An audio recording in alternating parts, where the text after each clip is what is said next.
Our research into the lived reality of gender-based violence reveals a stark picture of the nature of abuse as a global problem. Although researchers in each of our study countries have unique stories to tell, what was universal about GBV is the way in which this violence has become normalised across different cultures. This normalisation of GBV has to end.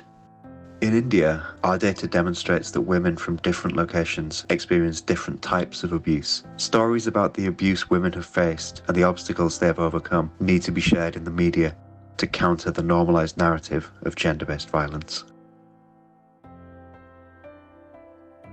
Our research in Uganda indicates that we need to act on the recommendations of our study to protect the rights of pregnant girls and child mothers and commit to take decisive steps to prevent cases of teenage pregnancy, child mothers and child marriages in future. We owe this to ourselves and future generations to ensure that all women and girls attain their full potential and enjoy their full rights.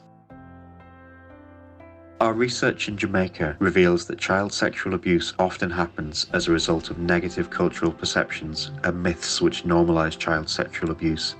Conducting educational social group work sessions on child sexual abuse with the family members is a starting point in preventing and responding to child sexual abuse.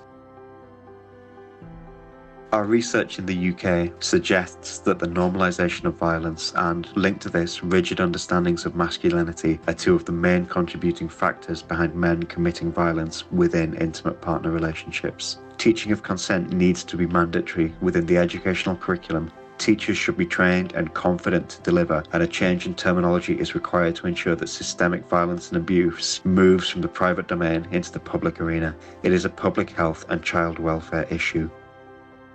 Intimate terrorism might be a more appropriate term than domestic abuse. In the coming weeks and months, we will be sharing more findings from our research into gender-based violence.